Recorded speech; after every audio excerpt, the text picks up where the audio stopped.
everybody, Dan Illman along with Ashley Mailloux taking a look at the DRF race of the day for Sunday, December the 3rd. Grade 1 stakes action at Del Mar. Let's throw up the field for the Matriarch. Fillies and mares going a mile. Ashley, this is one of my favorite races every year. It attracts some excellent filly and mare turf milers. You always get a big field, and it's usually an excellent betting race, and you usually get Chad Brown.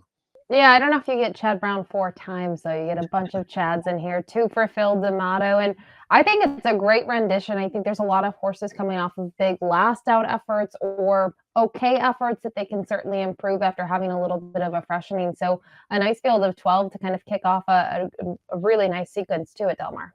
Not only are there classy horses in this race and horses that have earned some very gaudy Beyer speed figures, but there is a lot of pace in here, according to our friends at Timeform US. And who might argue with horses like Hamwood Flyer? Graceland Gray is sort of a questionable starter in here. If she goes, she's going to push the pace. Ruby Nell showed big speed last time out. I got to think, even though she's won from off the pace in the past, you'll know her early. Absolutely. And I think part of it was that 6.5 on the downhill 2-pack that made her just a little bit sharper. I know she wasn't that forwardly placed, but then they put her back to a regular mile and she was very, very quick out of the gate. So I think this is pretty spot on. I do think the pace should be quite good early on. One of the D'Amato train runners is one of the deep closers in the race. That's the number 1, Along de Queen, a group winner overseas, going a mile in France. Made her first start in North America in a pretty salty spot. I know it was only against 3-year-old fillies in the Queen Elizabeth II, but the winner of that race, Maj, came back and was awesome in the Breeders' Cup Mile, running second with a 105 Beyer against the boys. Now officially in the Phil D'Amato barn, but also not an easy spot to make that second start now stateside in a row. I think that the waters are deep. She draws the inside. She's certainly going to need to show more than she did last time out. And I think just with this field being so deep and contested, she's going to have her work cut out for her. 2 is Hamwood Flyer. She's expected to be one of the pace presences in this race, and she went very fast on the lead last time out in the Goldakova. Tried to scoot away through a third quarter in a fast 23 seconds, and she paid the price. She's a restricted stakes winner, but it's not like she's getting a race where there's no pace. She'll be pushed again. Just curious what she's also going to show now, just making that third start of 2023. She's been really lightly campaigned the last 2 seasons. Last year was a 2-time winner. She did try the Matriarch where she was 4th last year and was forwardly placed. But, obviously you would have expected her to hopefully improve second time out. She was able to do that on the jump up in class, and I think those are both positive signs. The first of the Chad Brown train quartet is the number 3 Surge Capacity, a very lightly raced 3-year-old filly. I think we could still project plenty of upside for her. Here's her most recent race, a grade 3 victory against fellow 3-year-olds in the Valley View. It was a good performance to be sure because she showed a nice stalking ability. The trip was worked out for her eventually in the end. She was down inside behind the pace. She still has some work to do in the stretch, and I really like how game she is to surge her way up.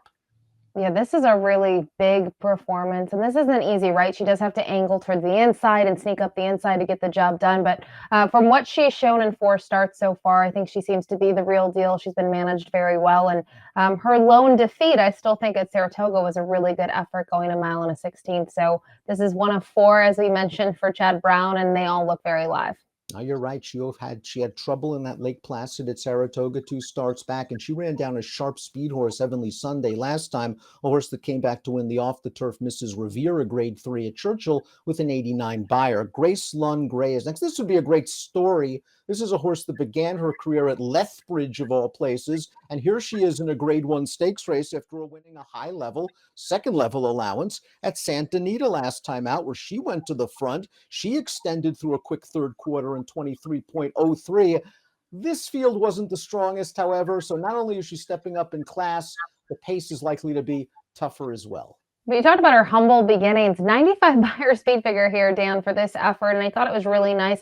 Another one, that was just her second start of 2023, and it makes you wonder what else she has to offer. I do agree, though, the waters are deeper. She has tried stakes competition in the past and hasn't fared well.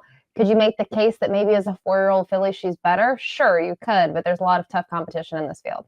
White Beam, the number 5, blossomed over the spring and into the summer for Chad Brown, winning the Diana and running down a very very talented stablemate and in Italian. It was a game victory for Whitebeam, who then came back and faced that foe in the First Lady. I was a little surprised at how aggressive they were with her in the early part of that race, prompting down towards the inside. And when in Italian scooted clear on the second turn, Whitebeam was sort of shuffled back into the pocket.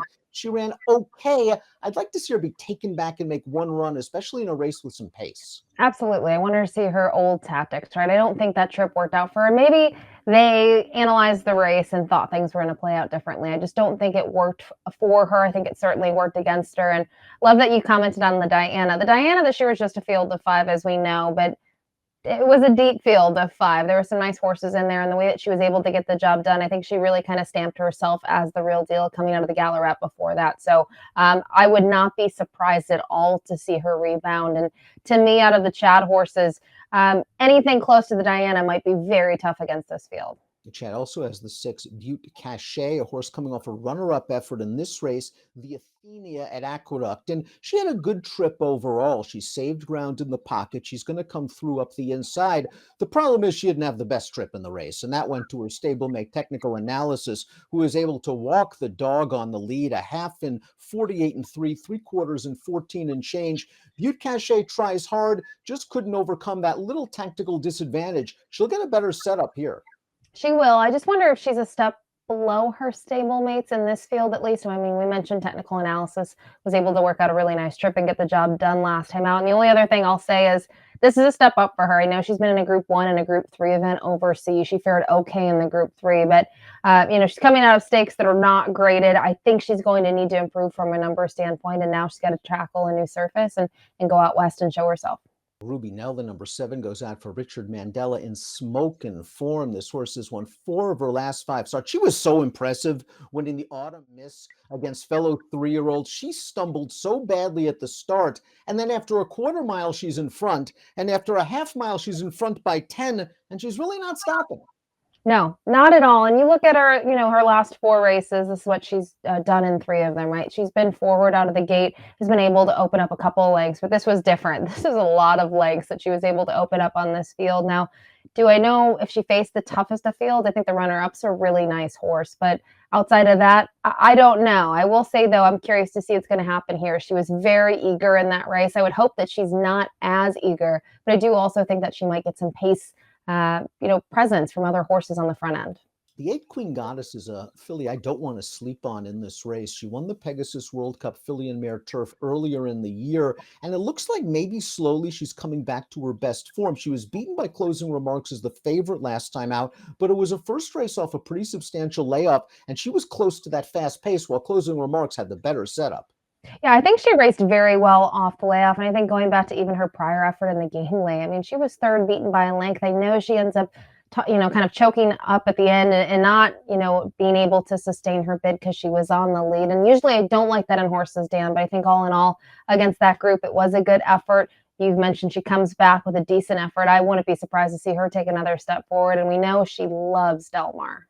The 9 Elm Drive is as honest as the day is long. She's coming off another good effort in the Senator Ken Maddie Stakes, this time going down the hill at Santa Anita. She stayed close to these sprint fractions. She's down towards the inside at this point, and she's just going to end up missing by a head. My one concern with Elm Drive, well, I actually have 2. I wonder if she's slightly better going slightly shorter, and I'm worried she might get cooked chasing a fast pace.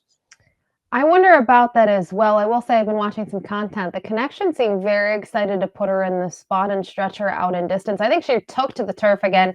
She had turf races before that, but getting her back on it, I think she handles the surface really nicely, but I am a little bit concerned about the distance. I like that they're going to give her an opportunity. I don't think this is an easy spot to do so, but her last effort, I was really impressed with it. I know it was just, in a stake that was $153,000. It wasn't a graded stakes race, but I do think all in all, that was a pretty nice performance from her. Fluffy Socks, the number 10, has broken my heart more than once in her career, but I wonder if this is an excellent spot for her from a pace standpoint. We saw her finish 3rd last time out behind Butte Cachet. That was a race where we saw the leader had an easy lead. Fluffy Socks is a 1-run closer, and she might have been pace compromised that day. If the pace projection is fast here and is correct, Fluffy Socks is going to make a run, and she's won at Del Mar in the past. You know what? If I owned her, I would have no complaints, right? No. But as a bettor, when you are 1 for 10, the past 2 years. It's really tough to endorse her on top. And I'm in the same boat as you, Dan. I've endorsed her on top. And the one time I didn't is when she wins. So in terms of the top spot, I think she's a little, she's a little sketchy to use. I could never single her on top here in any sort of wager. I think from what she offers, just face value, she's very talented. She's going to need the pace help. Maybe she gets it, but you said it best. She is a one-run closer, and I think sometimes in these races, you might need a little bit more versatility to get the job done. The number 11 closing remarks has been masterfully handled this year by Carla Gaines. She's won 3 of her last 4 starts. They could have run this horse in the Breeders' Cup. They decided not to, aimed for the Goldacova. It was the right move. She got a great setup. The pace was very fast, but closing remarks, as she will do at various distances, charges on home to win. She's going to get another setup here. This is a tougher spot from a class standpoint. It is, but I like this race from her compared to some of her others because I do think this was a step up from some of the other events that she had won earlier in the year. And I think, her versatility has been handy at times. I like that she's been a little bit tactical when the pace has been slower. We saw her close a little further from off of it last time out, especially on that cutback in distance to the mile. And she's another one. She loves Del Mar. You wonder, though, with some of the shippers and the grade 1 events that they're coming out of, she again is going to need to show a little bit more than she did last out. Wakanaka completes this quality field, and I think the connections are still trying to figure out what distance is best for Wakanaka. I realize that she's a graded stakes winner in route races, but with her running style, you would think she'd be a perfect fit as a late running turf sprinter, and she's done okay in that role in her last few starts. Now they'll stretch her out again. She has no speed, so the pace setup works for her. I do wonder if she's the best closer. Okay, this is the horse that burns me all the time, Dan, as well. I mean, I've liked her and I've had my eyes on her since early 2022 when she was down at Gulfstream Park. The number of times she's won since then is just 2. I thought she raced very well 2 starts back, and I agree. She's been handled a little differently, but you know what? Bill Mott has a knack for getting horses to shorten up and also go long. I don't know what it is in terms of his training program, but they've tried her going shorter. She's raced well, just not good enough. Now they're going to stretch her back out in distance. I really don't mind that move, but I do think, she is 0 for 6 on the year so far. Another one that's tough to maybe use on the top spot, maybe one to look at underneath. Now, before we get to our top selections, please click the subscribe button on the Daily Racing Form YouTube channel for the latest DRF videos. Top pick time for our Sunday race of the day. It's the Grade 1 Matriarch. We're going to agree with White Beeman here. Her Diana was excellent. I just think maybe the trip didn't work out for her last time out, and I think she does have a strong kick if given enough pace. Absolutely. I mean, all the reasons that you said are why I like her in this spot. I'm really keen in the Diana performance because I think she showed a lot of dimension. I thought she showed some depth and grit, and I think that's what's going to take to get it done in this field. I think, her stablemates are also very talented. You look at my top 4, I'm using a lot of them, but I will say, Dan, I think Queen Goddess is one that we, both use somewhere underneath, one of the more local horses that's run very well. No, I think she's running in sneaky good form. Might be racing herself back into shape now for her second start off a long layoff, and she might be a really playable price this time. 5-8-3-10 for Ashley, 5-7-11-8 for me. As always, a good edition of the Matriarch at Del Mar. Good luck.